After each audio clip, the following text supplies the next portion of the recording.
Timothy Ballard is founder and CEO of Operation Underground Railroad, or OUR. He also serves as OUR's Jump Team Commander for rescue operations. Grateful to have you here. Thank you. It's great to be here. Thanks. I'm going to go ahead and play this short intro. Last weekend, police broke up a major sex trafficking ring in Colombia, which has become a destination for tourists looking for sex with boys and girls. The police had help from an American who went undercover to rescue the children, and Elaine Quijano met him. Tim Ballard has one mission: to track down child traffickers. 4 months ago, Colombian authorities asked him to investigate a tip that children were being sold there as sex slaves. Within a half hour, this individual walks up to me, starts asking me what I'm here for, what I want, and within minutes, he says, well, I've got kids as young as 11 years old. Ballard, a former Homeland Security agent, now heads up Operation Underground Railroad, a nonprofit group that rescues trafficked kids. After that first meeting, the Colombians asked him to put together a sting. No men will be in here, only women. Operation Underground Railroad spent months planning, renting this house, rigging it with hidden cameras to document the crime, coordinating with Colombian authorities, and negotiating with the traffickers. How they find these kids is they lure them in by pretending to have a modeling agency. They target them at 9 or 10 years old. And they were telling us that about by 11, they're ready for sex. They're ready to be sold. What is that like, looking into that kind of person's eyes? It's horrifying, and this is why. Because I've got a smile in the face of evil. This is the table where we're going to do the negotiation. Less than 24 hours after the operatives landed, the suspected traffickers arrived on the island, and the final deal with the undercover team began. 54 boys and girls aged 11 to 18 were ushered in for what had been billed as a sex party. They were given candy and drinks and told to wait in this small room. This little 11-year-old boy, I remember, he asked one of my operatives if they could give him some cocaine or something. He said, they usually give me something because I'm really scared. By the time the deal was done, the alleged traffickers were set to make $25,000. That transaction was never completed. 25 Colombian special operatives stormed the party, arresting 5 suspects, 4 men and 1 former beauty queen, all charged with child trafficking. The victims, 29 of whom are under 18, were evacuated, given medical exams, and placed in a rehabilitation center where specialists are working to undo the damage. Right before I got in the boat, we had to walk by this room where the kids were, and they put their hand up. And I touched their hand and see that there's liberation now. Liberating one child at a time. If I wasn't in this, I wouldn't believe it. But the numbers are staggering. I mean, it's enslaved today, then you can add up all the people that were enslaved during the transatlantic slave trade, for example. And in no way am I belittling that. I mean, that was horrific and just terrible. There's more living today than all of those over 300 years. And millions of them are children. By most estimations, over 5 million children are forced into sex slavery or slave labor. And roughly 2 million are children forced into sex slavery. So these numbers are astronomical. It's how can this possibly be? Until you go in, and I've been in there, and I see this is real. Mm-hmm. These children you just saw on the clip. I mean, that's one of countless operations we've done. This is real. Kids are being sold as sex slaves, as slave labor. It is. It's to me, it's the most horrific plague ever to hit the earth, and especially in our time. And part of what we're trying to do is let people know, because most people don't know. It's in this dark corners of the world. People don't see it, and so they don't know it's happening. It'll never be eliminated until everybody knows and stands up. I didn't go into this thing with my sword unsheathed and courageously. I was scared to death of this topic. I didn't want to see it any more than anyone wants to see it. But I was asked to do it, and I did, and then I saw, and I couldn't believe what I was seeing. And I applaud the U.S. government's efforts leading the way, I believe, in this fight, especially Homeland Security investigations, the group I worked with. And just great programs they're pushing out. The reason I created Operation Underground Railroad was really a couple of cases. One in particular had to do with a little boy who I learned about in Haiti who had been kidnapped and trafficked. And I learned about this case, and I was kind of just obsessing over it. Like, who's looking for this little boy? It was this one little child. I had a picture of him on my desk. I learned about it. I read it. There was an article in the paper that I had found about this case. And I got to the point where it wasn't a U.S. case. The crime happened in Haiti, and so there was no mandate, there was no budget for the U.S. government to get involved in this situation. And I met the father. His name is Gesno. I actually had some friends fly him up to where I was so we could sit down and go through the whole case and find out if there's something we could do. And one of the very first things he said to me, super humble, amazing man, he said, "Do you have children?" And I said, "Yeah, I do." And he said, Can you imagine going to bed knowing that one of your children's bed was empty? Your child was not there and you didn't know where they were. Could you go to sleep?" And I said, "There's no way I could go to sleep." And he says, "I haven't slept for years." And he went on to tell me that his investigative technique was, he was on his own. I mean, he's in one of the poorest nations on the planet.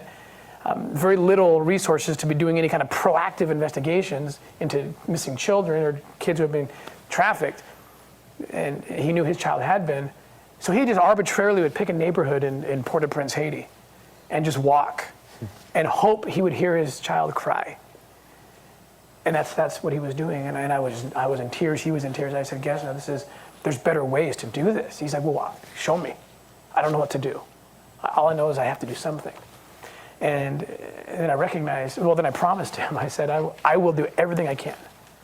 And then I realized the only way for me to help him would be to leave the government and go about this privately so that we can work in Haiti today and Thailand tomorrow and the United States the next day, and to not have jurisdictional kind of restrictions and go immediately to the problem and work with law enforcement to help them. And we always work with law enforcement. We don't go around. We're not a vigilante group. Mm-hmm. And so we dug into that case. That was our first case. We met with the Haitian police, and they opened the investigation back up. They gave us the legal requirements that we needed to work under their authority. And we were able to, we haven't found the little boy yet, but we were able to find where he was, and we were able to pull 28 children out from the place he was and put a couple people behind bars who were selling kids. And so we got those kids out, and that's led to further opportunity for us to find this little boy Gardy, where we feel we're close. And but it just shows how many Gardys are there, how many Gesno, the father, how many are. There's millions of these people, and we go about our lives, especially here in this nation. Most of us are feeling pretty protected by the laws, and we go about our lives and to think that there's millions of people who are suffering that. We need to help. Man, what he does for a living is he helps children. He runs one of the most successful orphanages in Haiti. Hundreds of kids come in and he seeks homes for them. The children there, they're happy, they love him. He's a father figure to them. In fact, ironically, the reason his son was kidnapped was because he was so successful at building an orphanage that people mistakenly believed he was a rich man.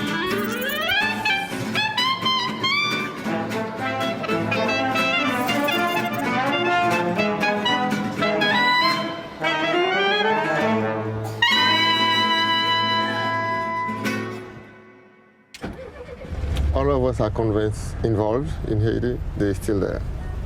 But where? The last time somebody thought they saw Gardy was in La Calle, right? Yes. So he could be there. Yeah, he could be there, he could be in purpose too. Hidden somewhere. So it was the nursery class that he was taken out of? It's after the church we were taken out. It's after church? Mm-hmm. Kids running around? Yes. members are seeing each other, you know, tennis. I spent the whole church meeting with him on my laps, you know, in my arms. I was teaching a lesson that day, and after the sacrament, and I just let him go to the mother, you know. And I waited for about 5 or 10 minutes, you know, talking to members. So when we were ready to go, my wife came back and said, "Where's Cody?" I said, "Look, he was with you." He said, "No." Then it happened. I went to the police reporting that, you know, we've lost a child. 35 minutes later, I went to another police department. Then my phone rang. And the call came anonymous, you know. Then I hung up. Then they called me back immediately. Then I see the number. I told to the police officer, I said, "Look, there's a number that I know just called me and asking me money for the child that I've just told you that I have lost." How much money did they ask? 150,000 American dollars they asked me first. And what happened with that? Did you try to get the money? Well, I give them I give them 150 Haitian goods, which is about, at that time, 4,500 American dollars.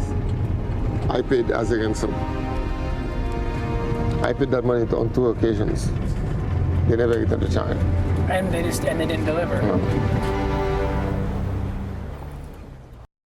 So the search for Gardy goes on for you guys. It does. It goes on. You know, and as you watch the film, you see we actually infiltrate the organization that was responsible for the kidnapping and trafficking of Gardy, and we end up, he's not there, but we end up liberating 28 other children who were being sold. And they're being sold for sex trafficking, for slave labor, for organ harvesting. And I know, I'm looking in the audience now, and I see the expression that I feel in my heart as well, of just broken. And you're watching this, and you're thinking, what is going on? And I apologize to all watching this, because it is so dark. And I also don't apologize, because if we don't see it, these kids won't be liberated. We have the ability, because of where we are and who we are and the blessings we've been given, we have the ability to help. And there's millions of Gardys. That's the heartbreaking thing. This is just one story. And so it's important that we see some of this darkness so that we can rise up and really we bring light. In fact, when we rescued those 28 kids, I went back to Guesno, and it was like this bittersweet experience. I'm like, oh my gosh, we got these kids out. 3 guys are in jail now. These kids are safe, but Gardy wasn't there. He thought Gardy would be there. We were hoping Gardy would be there. And this is in the film. You remember, you see his kind of blank expression, and he's kind of shocked. And then he immediately says, "Well, how are those kids doing? Where are the kids? The other kids?" And then off camera, they didn't get this. I said, "I'm so sorry." I was in tears. "I'm so sorry that he wasn't there." And he says, "But you got 28 kids out." And I said, "Well, yeah." And he said, "You know what, Tim, if I have to lose my son, so that, if that's what brought you here, your team, and if I had to lose my son so that you could help get these 28 kids out," he said, "that's a burden I'm willing to bear." Every great evil that's ever existed on the planet in the history of the world, it didn't go away unless people rose up. It's not enough to sit back and say, "Oh, someone's got it." There's people that are on this. Something this massive doesn't go away unless everyone rises up and says, "What can I do?" We have people who are into politics, and they pushed us to get us testifying before Congress on certain bills. There's writers and bloggers who just spread awareness about the problem. And maybe it's not us you want to support. Maybe there's other organizations out there that people support. We're great with that. Just get involved some way. But I'm especially grateful to be here today, because this problem has to be attacked through high technology. There's no question about it. I've been in the middle of this fight for 15 years. These kids are being sold online. They're being sold through social media platforms. They're being sold in the dark net. That's where they're at. That's where the traffickers are operating. And I'm grateful to be here, because I know the people here, you are all smarter than the traffickers. I know them. Some of them are smart. You're smarter. And we have a very aggressive program that we've partnered with the University of North Carolina, and we have an office on the campus. We worked in conjunction with private companies, with the computer science departments there at the University of North Carolina. It's called the Child Exploitation Targeting Center of Excellence. And it's where people come in and they help us, and we create tools. There's things I can't say online here, but that we're doing to combat this. But if you know kids are being sold and child pornography is being distributed online, a lot of you Googlers know, you can probably think faster than I can, how you can track them down. There's ways. And there's things that have not been created yet. There's ideas that will work that have not yet been invented. And so I would invite anyone to go through, Eric, come on out to our center if you have some ideas, or we'll come to you. Let's sit down and we can talk. I mean, there's so many ideas we have, and there's things I don't know that I know Googlers know. So we can combat these guys, get these kids out. It's, we can do these operations, and we will. You saw that operation on CBS News. That actually was 123 victims rescued on that operation. That was Cartagena, which is one city. Most of our operations yield 20, 30 victims at one time. We pull them out, put half a dozen bad guys away, and we'll always do that. But this problem's not going away unless we attack it through technology. We create tools, and then we give those tools to law enforcement throughout the world. We leave, and now we've become these force multipliers. Now these guys are, with these tools, can hit a few keys and target where the kids are, target where the traffickers are and the pedophiles are, and go get them. But what's interesting is they're kind of cellular in structure. Why? Because and it's not to say that a major cartel wouldn't be involved with trafficking children. That you're going to find examples of that too.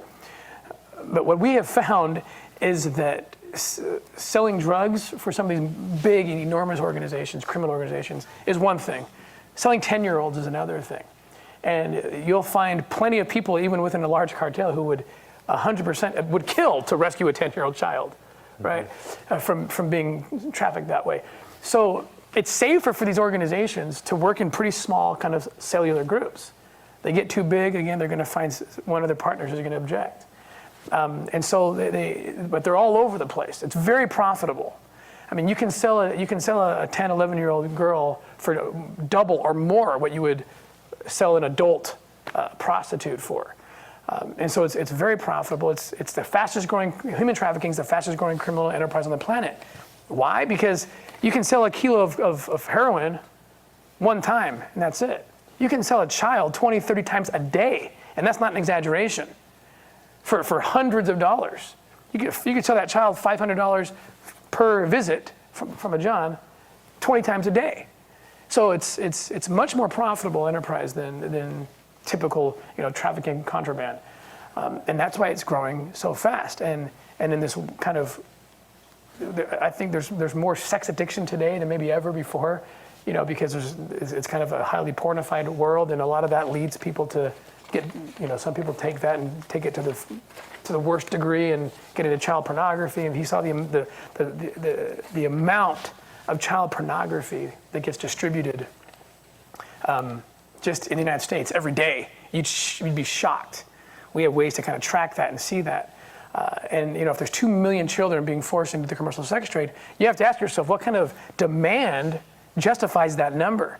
How many sick people, a lot of them from this country, are traveling and engaging in this? So that's part of the problem. It's so profitable, and there's so much demand. So these cells kind of pop up. You go to any developing country, especially anywhere in the world really, but any developing country with a resort town, and you're going to have 5 or 6 cells of 3 to 5 people who have all the kids, and they sometimes work together or work against each other, but they'll sell them to you on the beaches, on the street corners, through taxis. They have their little networks. And what we do is we're experts in going in, working with the police, and pretending to be someone interested in that market. And that's how we get inside and blow it up. Yeah. And back end. And as you watch the film, you see that. In our operations, we literally don't go in unless we have those rehab experts who are usually another organization who we support. I mean, we are experts at rescuing, so we have to partner with the best that we can find to do the healing part. They are on the ground with us. That arrest happens. Usually my guys end up getting arrested with the real bad guys to keep their cover. And then as everyone's been taken out, literally on the heels, in comes this rehab team. Who are you? Where are your families? Can we take you back to your families? And they work in conjunction with the law enforcement in that country. We stay involved. The U.S. embassies are just amazing, always supporting our efforts. Even when there's no U.S. Direct interest, they will do all they can to help support their colleagues in these countries. And so we rely on that. But we won't go into a country unless we find that rehab partner. In fact, there's one country, we've now done multiple operations in that country. It took us a year to green light any of their proposals to us because we couldn't find the rehab partner. And these partners that we work with, they have to be able to raise this child. Because so many, I'd say anecdotally speaking, maybe 30%, 40% of the time, there is no family to take these kids back to. In fact, sometimes the family is part of the problem. The family has been selling the child or knowing about it, thinking that this is better somehow. They're tricked, you know. And so we have to have rehab partners that, like I said, they can raise these children and then from there get them into college, get them into opportunities. And we stay with these kids. We have one little girl we've been working with for years who we just found out, you know, we asked them, what do you want to do? Who do you want to be? Because there's a lot of damage psychologically, obviously, that has to be undone. They've been rewired thinking they're a commodity, they're an object to be sold. And so we come in and say, well, that's not who you are. You tell us, who do you want to be? And then eventually they have these dreams of becoming she wanted to be a chef. And so we made sure that we had the scholarship waiting for her the minute she was old enough. We sent her to the top chef school that we could find. And now she's in doing her thing and being a chef, you know. And these are the kind of stories. This is the kind of thing we're trying to build on, the aftercare and the healing and finding those kind of partners. There's not enough of those. I mean, if you want to support organizations, support these rehab organizations here in the U.S. as well, who need this help. There's one in L.A. called Saving Innocence, who we work with a lot. I'd love to see them quadruple in number and groups like girls eventually. You're not going to see as much of that kind of blatantly here in the United States, but there are over 200,000 children who are currently forced into the commercial sex trade here in the United States. State Department estimates that over 10,000, around 8 to 10,000 children are smuggled every year into the United States, forced into the commercial sex trade. So it's definitely happening here, but it's mostly, they have to be craftier here, the bad guys, because law enforcement here is good. And so this is where we use a lot of the high-tech side to dig in and find, because they're going to sell these kids, if they're not going to sell them on a beach, they're going to sell them on places like Backpage.com. If you've heard of Backpage, we talked earlier about how the CEO of Backpage was just arrested for his involvement in pimping kids out and women out. But we've seen kids being sold on. I had a case once where a child was being sold on Craigslist, you know, unbeknownst to Craigslist, but they use codes, they use different ways that they can talk to each other. Then they pop into another platform privately and they do the deal. I've been involved in those kind of situations. So this is why we need these tools, especially for here and everywhere else, but especially here in the United States. You've got to combat it this way through there's nothing super typical, because what we do is we get invitations from governments, locally, U.S. based, and also overseas. We've been working in 18 different countries, and that we're still active in at some degree of operating. From Asia to Latin America, the United States, and everywhere we can go. We cannot fill the demand. We get so many invitations. So we're trying to grow so that we can get everywhere that we're invited. So we'll sit down with the top law enforcement officer we can get a hold of, usually with the support of our embassy, which again is just a great support. And we'll sit down and say, okay, here's all the tools we have. Let's say hypothetically speaking, let's say there's 12 different pieces that you would need, 12 different tactics or tools out there to rescue kids. Which ones do you guys not have? And they'll say, we have none, or we have 5, we don't have those, we don't have those other 7 or whatever. And then we have them decide, what do you want to do? What are you capable of doing? What can you do? And then we will support the rest. It's very important to us that we are not a vigilante group. We will not go rogue. We will not go outside of bounds. We work with governments, or we don't work at all. So they tell us, we would like these. Okay, well, let's set up a training. We'll come sit down with them and say, okay, here's what you need to do. And sometimes, for example, that Colombia case, what had happened there is the Colombian agents, officers said, look, there's an island, paradise, 45-minute boat ride from Cartagena. We believe we're getting reports that children are being sold on that beach for sex. But every time we try to go out there, they don't believe us because it's mostly Westerners who go out there. So will you guys just go sit on that beach with a hidden camera and see what happens? And so we said, absolutely. So 3 of us literally just sat on the beach, ate fried fish, beautiful Caribbean, beautiful resorts, and mostly Westerners all over the place. We sit there, and it was just a matter of minutes. And this guy came up to me, called himself Fuego. And he sat down, and he said, hey, what do you guys here? What do you want? And I just let him, following the rules of law enforcement and entrapment, I just said, well, I don't know, what do you sell here? And it took him a minute or two to talk about, well, one of the things on my menu for you is 11, 12-year-old girls. I said, really? You do that here? He's like, oh, yeah. Tonight? You want to go tonight? I'm like, no, but I'll come back. I'll come back. So I got his phone number, rush over to the prosecutor's office, hand over the hard drive. Here you go. Look at this guy. What do you want me to do? Okay, call him. Introduce one of us. Tell him that we're your partner here locally. And so we're leaving, but here's the guy. And then I introduced the Colombian law enforcement into the gig. So then he's in. Now he's in because they trust me and I trust him. He's in. He gets all the intel. And then we work, at that point, we work for the Colombian government. It's important that they are empowered. So then they call us up and say, okay, these guys want a party.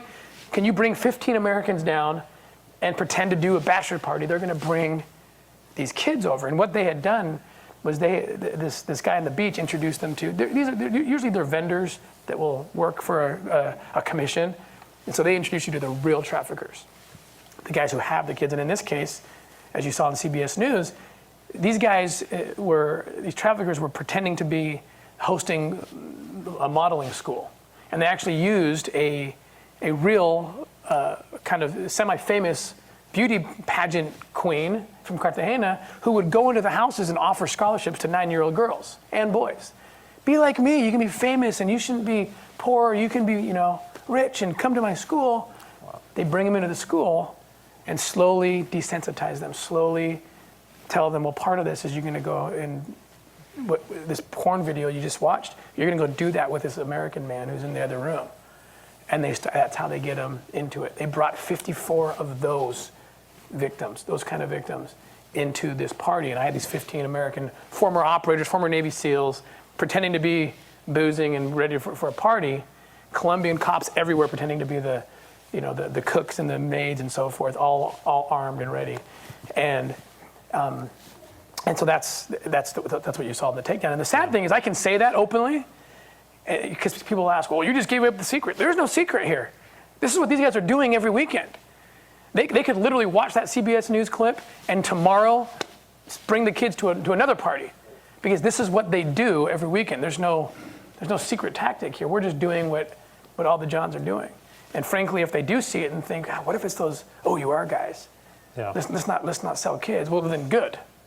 That's part of the idea. So I have another clip from the abolitionists of the takedown. It's called The Final Takedown. It's the last part in the show that I wanted to show people that kind of puts a visual around what you just described.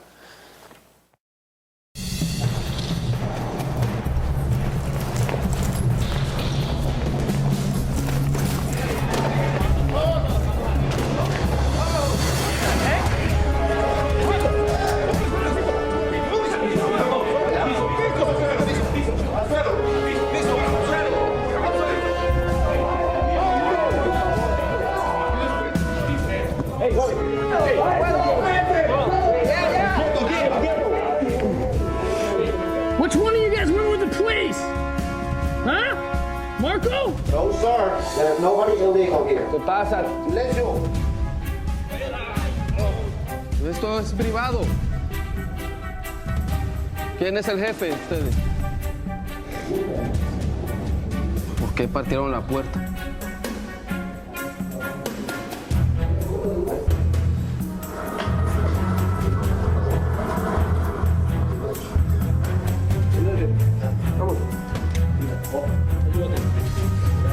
Who called the cops, man?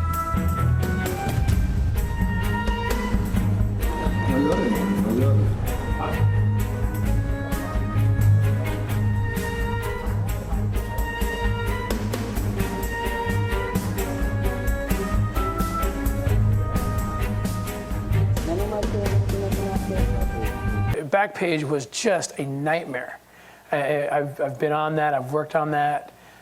It was just this platform where so much sexual abuse was happening because of it. So it needed to go down, absolutely. But this is just the beginning of the war, absolutely. So long as there is a demand, and there is a huge demand for children and sex, I can't comprehend it. I've been in it for 15 years. I do not understand it. What is going on in people's minds and why there's so many people. But absolutely they'll pop up again. And they're already, I mean, they're even using real legitimate places that we don't have a beef with. Like, you know, but any platform, any social media platform, they are using to connect and to meet.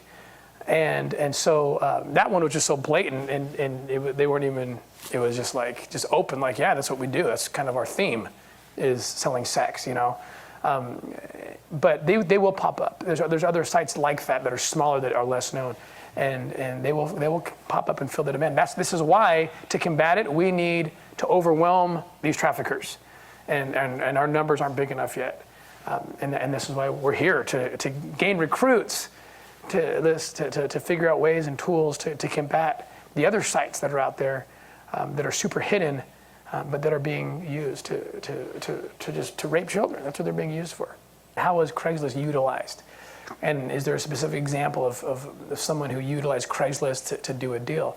So my mind goes back to a case that I worked. It's already been adjudicated back when I was an agent in the government. And what had happened was, my team, we would just go on any platform where things are being sold. And there's usually on most of these platforms, there's you know, a place where men and women can meet, you know, kind of like a dating site. But you know, Craigslist and others have those kind of they have those venues. And so we know, and there's nothing wrong with those venues, of course. That's people meet each other, whatever.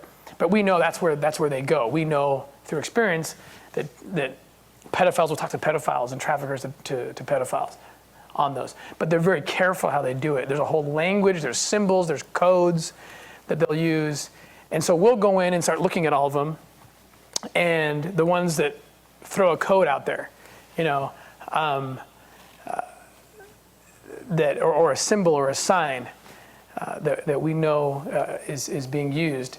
For a time there was, and this has been exposed now, but there was something called the pedo bear.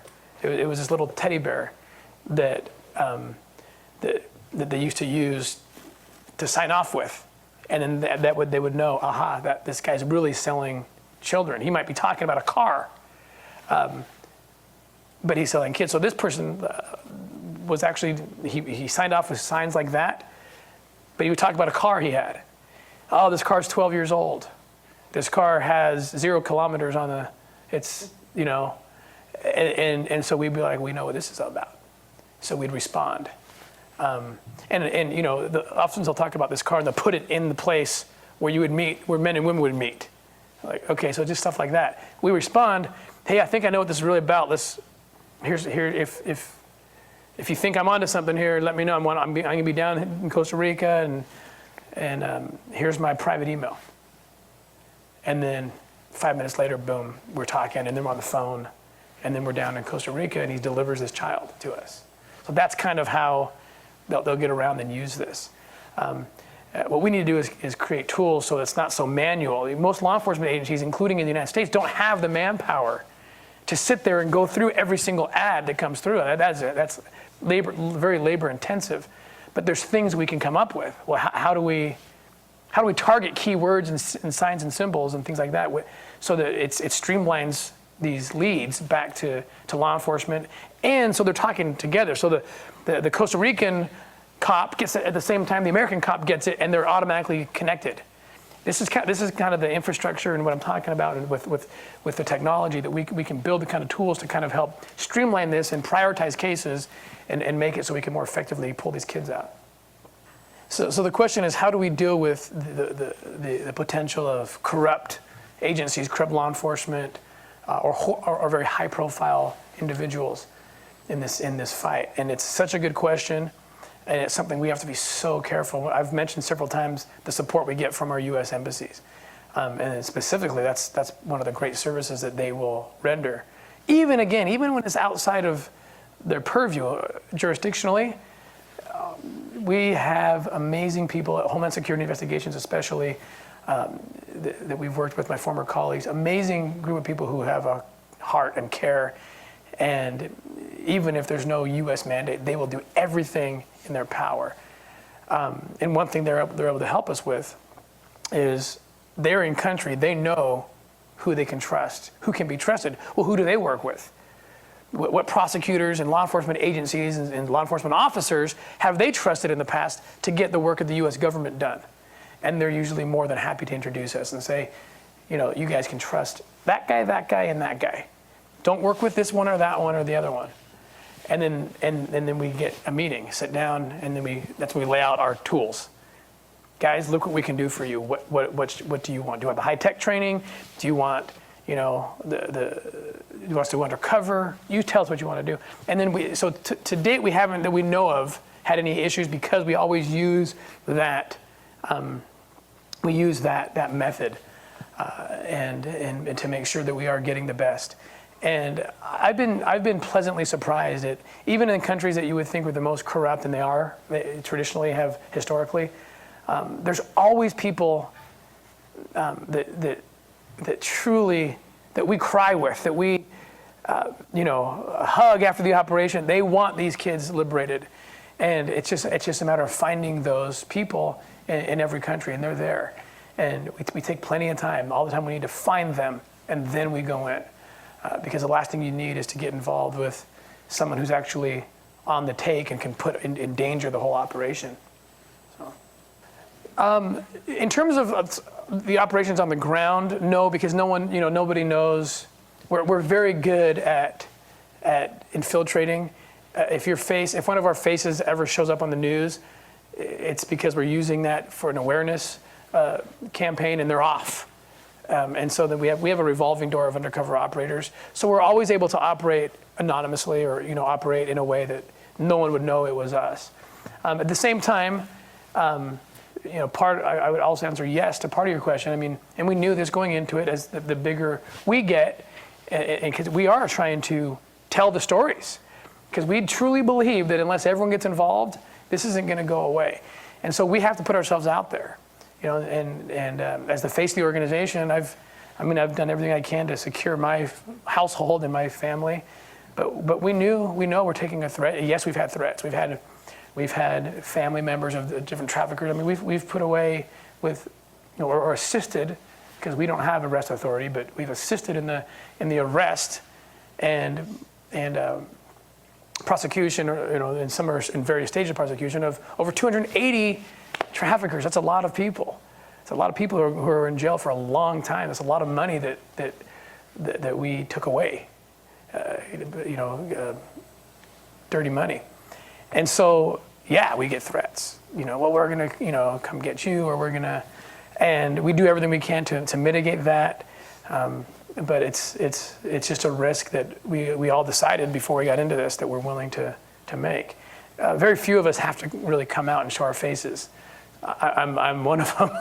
So it was really a decision my wife and I had to make together about, are we willing to go into this knowing that, we're potentially putting our family at risk, but we also are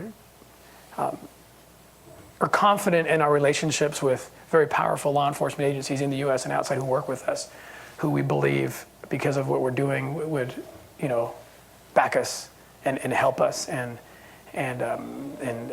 defend us from those kind of threats.